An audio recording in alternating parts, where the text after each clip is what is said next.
Yo, what's up mga par? Magandang hapon sa inyong lahat. At maulang hapon. So, eto, patuka na naman tayo.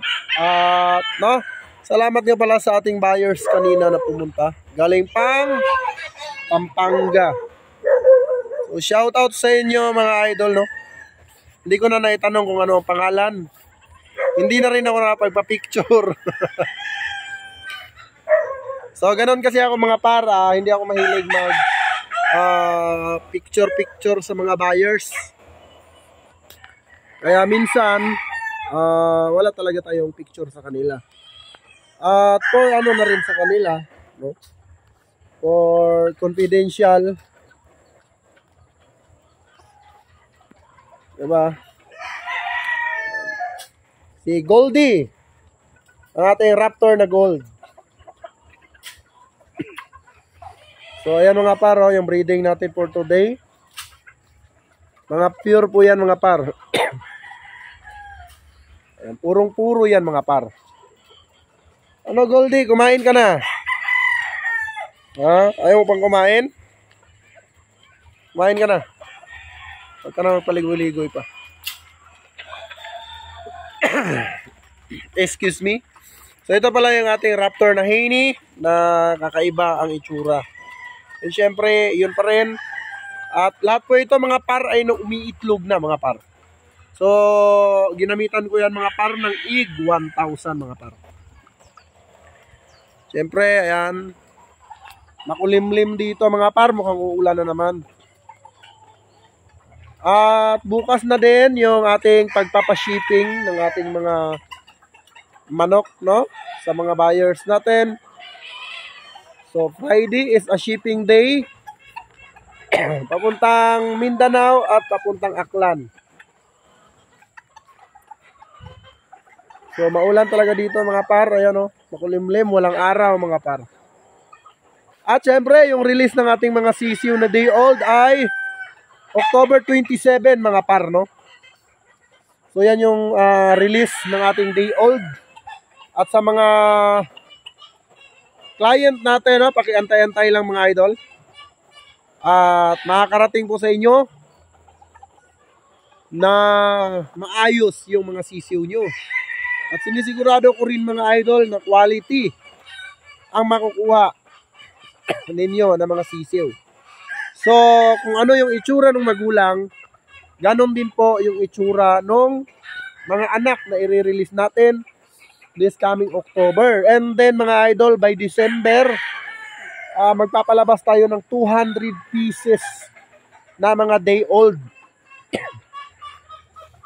So, yun yung i-release natin, no? Kasi sobrang dami na nating client mga idol.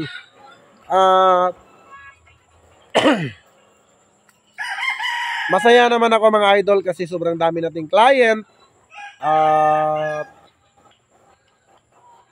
Talaga namang nakakatuwa, no? Kasi yung ating mga nire-release kasing sisiw ay na pasok talaga sa budget ng ating mga buyers. So, I'm so happy, no? Para sa ating mga buyers. At syempre, paantay-antay na rin mga idol. Dahil ang i-release natin ay quality talaga, mga idol.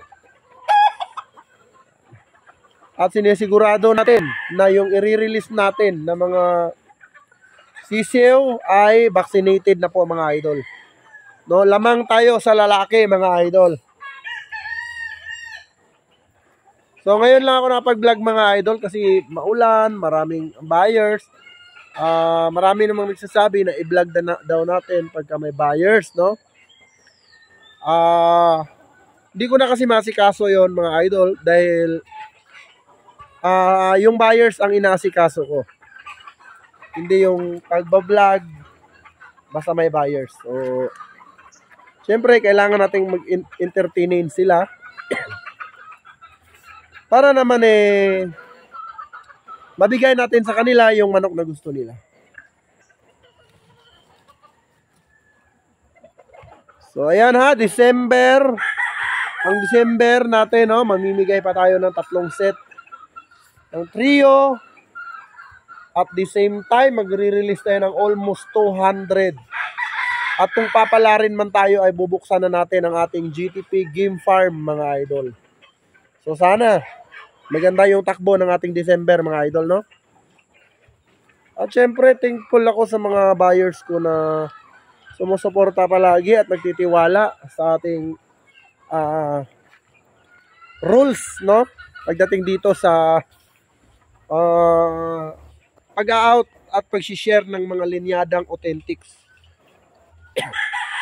At talaga naman pag bumisita kayo dito sa GTP Game Yard, sinisigurado ko sa inyo makikita nyo ang original na mga magulang ng ating mga sisiyo mga idol.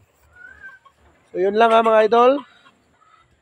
December, araw ng bigayan yun, no? So December 1, tatlong set ng pair na RRCN F1 mga idol.